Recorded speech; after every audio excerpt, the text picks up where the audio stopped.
hunk actor na ginawa na raw ang lahat, mabigyan lang siya ng racket.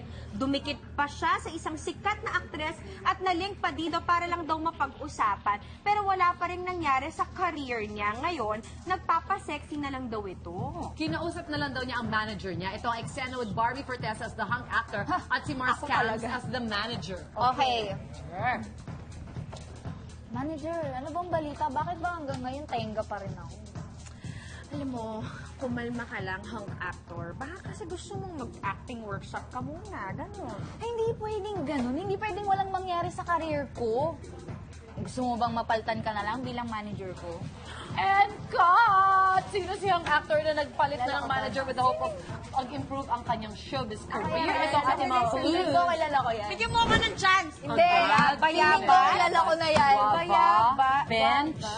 Kilala ko na yan. Anong bata? Tawa, smile, giggle. Ano yan?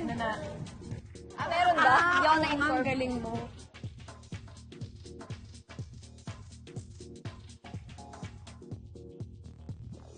Oh. Oo nga, Siyempre, ang sama ako dun sa isa, di ba? Ang pogi niya nga, tsaka ganda ng katawan. Borta yan. Pero hindi masyadong magaling magsalita. Kulang lang sa salita. Di ba, Ale, ano lang, panahon lang din minsan, timing.